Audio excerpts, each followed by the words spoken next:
আপনি 24 ঘন্টা গালি দেন সৌদি আরবকে, তাই না? সৌদি আরবের গালি দেওয়া কাজ আপনার, তাই না?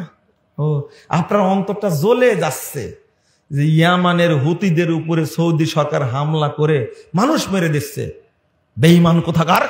তুমি জানো সুন্নি মুসলমানদেরকে ইয়ামানের হুতিরা ব্রাশ ফায়ার করে হত্যা করেছে, হাজার হাজার মানুষকে, শুধু 7,000 আলেম মেরে ফেলে দিয়েছে, 26,000 ছাত্রের বিশ্ববিদ্যালয়, দারুজ্জামান বিশ্ববিদ্যালয় পুড়ায় ধ্বংস করে দিয়েছে।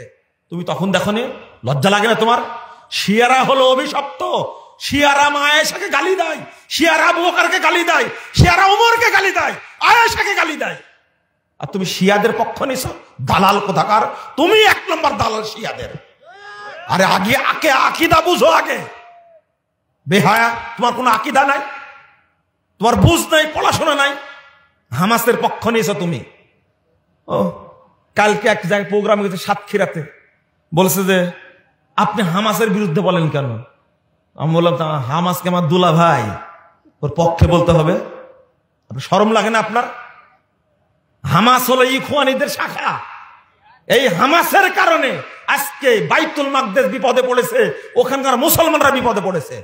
তোমরা এত পারো, ফাতা এদেরকে তাড়িয়ে দিলে কেন গাজা থেকে?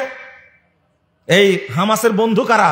হামাসের বন্ধু হলো হিজবুল্লাহ, এরা হলো শিয়া। হামাসের বন্ধু হলো ইরান, ইরান হলো শিয়া। হামাসের বন্ধু হলো হুতি, হুতি হলো শিয়া। হামাসের বন্ধু হলো সিরিয়া, বাশার আল আসাদ, এরা হলো সব শিয়া। ও, হামাসকে তৈরি করেছে কারা? আগে পড়াশোনা করেন। আকীদার দ্বন্দ্ব চলছে এখানে, আকীদার দ্বন্দ্ব চলছে। আমরা ইহুদিদের বিরুদ্ধে বদদুয়া করি, আল্লাহর কাছে বলি আল্লাহ ফিলিস্তিনকে স্বাধীন রাষ্ট্র করে দাও এবং ইহুদিদেরকে তুমি ধ্বংস করে দাও। দোয়া করি। আজকে এই গাজার মুসলিমরা পড়েছে বিপদে, ও লাফালাফি করছে বাংলাদেশ থেকে, যুদ্ধে যাবে নাকি? তুমি খেয়াল করনি? ওখানেই তো ফাতা। জেরুজালেম আছে না, জেরুজালেম এগিয়ে আসছে না কেন? গাজার জন্য কেন আসছে না? মাথায় ঢুকেন এখনো? বাংলাদেশে কি এই পটকা দেয়া ইহুদি মারা যাবে? হ্যাঁ, আশ্চর্য কথাবার্তা। অথচ মাহমুদ আব্বাস জেরুজালেমে আছে কেন? উনি 2-4টা মারতে পারে না?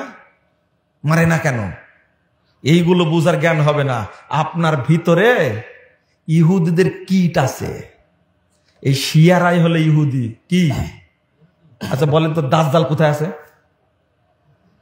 বলেন, উত্তর দেন, যেটা জানেন ওটা বলেন। কোথায় আছে দাজ্জাল?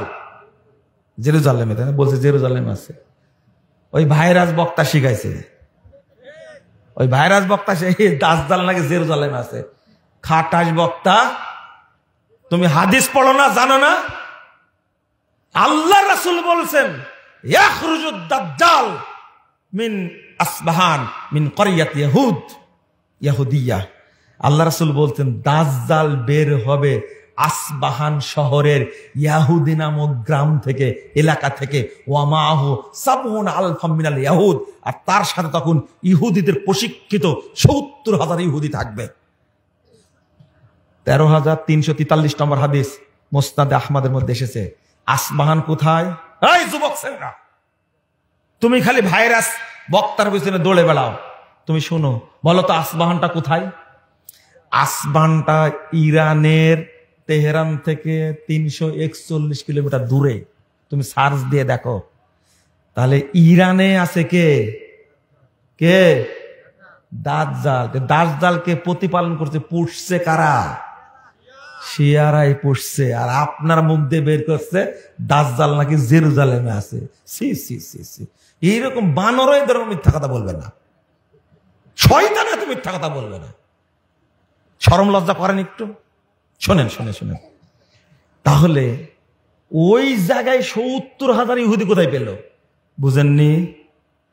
এই আব্দুল্লাহ বিন সাবা ইহুদির শুক্রকীট থেকে এই শিয়াদের জন্ম। এই শিয়া রাফেজি আর ইহুদিদের মধ্যে পার্থক্য নাই। একটা হলো গোপন আর একটা হলো প্রকাশ্য, ছদ্মবেশী। তাবি বিদ্যান ইমাম শাবি রহিমুল্লাহ বলছেন যে এই রাফেজি ইরানিরা হলো, এখন যাতে ইরানি বলছেন এরা হলো রাফেজি। রাফিজা হলো ছদ্মবেশী ইহুদি। ছদ্মবেশী কি? ইহুদি। কথা বোঝা গেছে? তাহলে দাজ্জালের বাবা কারা বলেন? শিয়ারা। বলেন না? ভয় লাগছে? না না, জং ধরে আছে। ভয় লাগবে কেন? জং ধরে আছে। আল্লাহ তুমি আমাদের বুঝার তৌফিক দান করো, আমিন ইয়া রাব্বাল আলামিন। বেশি বেশি পড়াশোনা করবেন তো, সঠিকটা জানবেন। এই তরুণ ভাইরা, যুবক ভাইরা, তোমাদের আগামী দিনের বাংলাদেশ তোমাদেরই ইনশাআল্লাহ। এই বাংলাদেশ থেকে মাজার পূজা বিদায় নিবে, কবর পূজা বিদায় নিবে, তাগুত পূজা বিদায় নিবে এবং পীর পূজা বিদায় নিবে। কোন পূজা থাকবে না। এই বাংলাদেশে একদিন শুধু আল্লাহর ইবাদত হবে ইনশাআল্লাহ, এবং তোমাদের দ্বারা এটা সংগঠিত হবে ইনশাআল্লাহ। আল্লাহ যেন আমাদেরকে বোঝার তৌফিক দান করেন। আল্লাহ আমাদের দেশের মানুষগুলোকে যেন হকটা বুঝার তৌফিক দান করেন, আমিন ইয়া রাব্বাল আলামিন। না, প্রশ্নের উত্তর দেওয়াটা ঠিক হবে না, আজকে আমি অনেক দূরে যাব।